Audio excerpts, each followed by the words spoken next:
नमस्कार मैत्रिणींनो, आज आपण करणार आहोत बटाटा आणि पालकाची मिक्स भाजी. तुम्ही पाहू शकता टिफिनसाठी.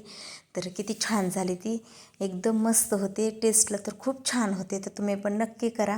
तर मुलांना ना बटाटा आवडतं पण पालक आवडत नाही. मग त्यासाठी अशी पालक त्यांच्या पोटात जावा म्हणून ना अशी मिक्स भाजी करायची, म्हणजे मुलं खातात. तर माझ्या मुलाला बटाटा आवडतं पण पालक आवडत नाही. मग मी त्याच्यासाठी अशी भाजी करीत असते. तर त्यासाठी काय केलं मी, तर पालक स्वच्छ धुवून बारीक कट करून घेतला आहे. 2 बटाटे सोलून ते मोठे मोठे कट करून पाण्यात टाकले. एक कांदा कट केला, 1 टोमॅटो, लसूण अद्रकची पेस्ट, मीठ, हळद, लाल तिखट, जिरे, मोहरी, गरम मसाला आणि धने जिऱ्याची पूड घेतलेली आहे. आणि कढईत तेल गरम करायला ठेवलेलं आहे. तर एवढं साहित्य लागतं आपल्याला. ही भाजी आपण बिना पाण्याची शिजवणार आहोत, त्याच्यामुळे खूप पौष्टिक होती पाण्याचा वापर नाही केल्यामुळे. तर आपलं तेल चांगलं गरम झालं की मोहरी टाकली, मोहरी तडतडली की जिरे टाकली, जिरे चांगले फुलले की कांदा टाकला केलेला. आणि कांदा लवकर मऊ व्हावा म्हणून ना त्याच्यात आपण मीठ टाकूया. तर मीठ ना एकदमच सर्व टाकणार आहे मी, म्हणजे नंतर टाकणार नाही. भाजीच्या हिशोबाने आता एवढे बटाटे, पालक, कांदा, टोमॅटोच्या हिशोबाने मी मीठ घेतलेलं आहे. तर ते मीठ टाकून चांगलं 1 मिनिट परतणार आहे त्याला. तर आपल्याला कांदा लाल करायचा नाही, फक्त मऊ करायचा आहे आपल्याला कांदा, कारण नंतर पण आपल्या कांदा शिजणारच आहे. तर असं मऊ करून घेतला आहे कांदा. तर आता याच्यातनं आपण जे बटाटं पाण्यात ठेवलं होतं ना काळं पडोनी म्हणून, ते बटाटं असं नितळून टाकायचं, पाणी जाऊन द्यायचं नाही भाजीत. आपल्याला ही भाजी ना बिना पाण्याची करायची आहे. असं म्हणतात की कमी पाण्यात शिजवलेली भाज्या खूप पौष्टिक असतात, म्हणून मी होईल तेवढं सुक्या भाजीला पाणी टाकत नाही, असं तेलात आणि मिठातच शिजवते. तर आता तेलात आणि मिठातच आपलं बटाटा आपल्याला एक 50-60% शिजवून घ्यायचं, म्हणजे निम्मं शिजून घ्यायचं आधी आणि नंतर पालकाच्या भाजीबरोबर मसाल्यांबरोबर निम्मं नंतर शिजवायचं. तर आता ना मी बटाटा टाकलं की लगेच टोमॅटो पण टाकून घेतलं, चांगलं मिक्स केलं. आणि जी लसूण अद्रकची पेस्ट आहे का आपण केलेली, ती पण लगेच टाकून घेऊ आपण. आणि थोडीशी हळद टाकूया कलरसाठी. तिखट आणि मसाले आपण नंतर टाकणार आहोत. तर लसूण अद्रकची पेस्ट टाकली, हळद टाकली आणि चांगलं मिक्स करून घेतलं. आणि गॅस बारीक करून ना त्याच्यावर झाकण टाकून आपण त्याला बारीक गॅसवर 10 मिनटं आपण बटाटा नुसत्या तेलात आणि मिठात शिजून देणार आहोत. कारण बटाटा मऊ व्हायला वेळ लागतो, भाजी काही लगेच आपली मऊ होते. म्हणून आपण बटाटा आधी सुरुवातीला निम्मं शिजून घेऊ, निम्मं भाजीबरोबर नंतर आणखीन 10 मिनटं आपण शिजून घेऊ. तर बरोबर 20 मिनिट लागले मला आपली भाजी शिजण्यासाठी. आपण पाण्याचा वापर केला नाही म्हणून वेळ जास्त लागला.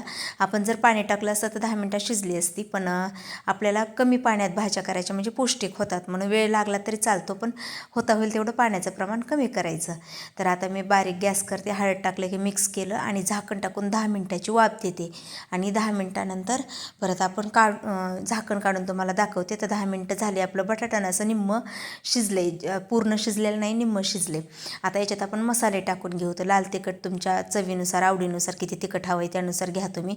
नंतर गरम मसाला आणि धने जिऱ्याची पूड हे टाकूया आपण आणि चांगलं मिक्स करूया मसाले आपले. आणि मसाले टाकल्यानंतर ना आता आपण जी आपली पालकाची भाजी स्वच्छ धुवून नितळून आणि नंतर बारीक कट केलेली आहे. आणि माझी भाजी ना कवळी होती, अशी निब्बर नव्हती, त्याच्यामुळे त्याचे देठं पण थोडी थोडी घेतलेत मी. निब्बर देठं असले तर घेऊ नका तुम्ही. तर आता ती आपण भाजीची कट केलेली आहे का, ती भाजी टाकूया आता आपण याच्यात. आणि भाजी टाकली की नंतर चांगलं मिक्स करायचं. आता दिसते जास्त, पण भाजीला वाफ भेटली की भाजी कमी होती नंतर लगेच. तर ही भाजी खूप पौष्टिक होती, पाण्याचा वापर कमी केल्यामुळं. आपण केलेलाच नाही आहे पाण्याचा वापर, फक्त तेल मिठातच शिजते. आणि नंतर पालकाच्या भाजीला पण पाणी सुटतं त्याचं अंगचंच, त्याच्यामुळे त्याच्यात पण आपली भाजी शिजून निघते. तर आता भाजी टाकली, आपण चांगलं मिक्स केले. आता भाजी पण थोडी आपण एक 3 मिनटं फुल गॅस परतीली चांगली बिना झाकणाची. आणि आता गॅस बारीक करूया आणि आता झाकण टाकून ना त्याला आणखीन 10 मिनटाची वाफ देऊया.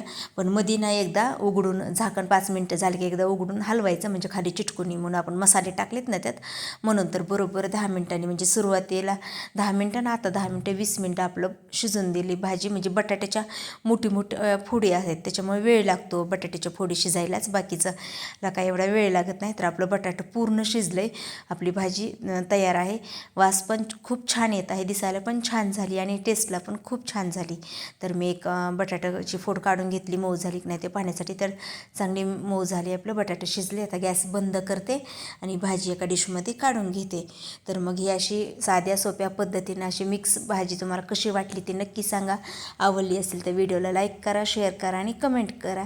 तर मग तुम्ही पण, मुलं जर तुमची पालकाची भाजी खात नसतील तर असं बटाट्यामध्ये मिक्स करून त्यांना तुम्ही चारू शकता, त्यांच्या पोटात पण जातं ते आणि आपल्याला पण आनंद वाटतो मुलांनी सर्व भाज्या खाल्लेल्याचा. तर मग कशी वाटली रेसिपी ती नक्की सांगा. आवडला असेल व्हिडिओ तर व्हिडिओला लाईक करा, शेअर करा आणि कमेंट करा.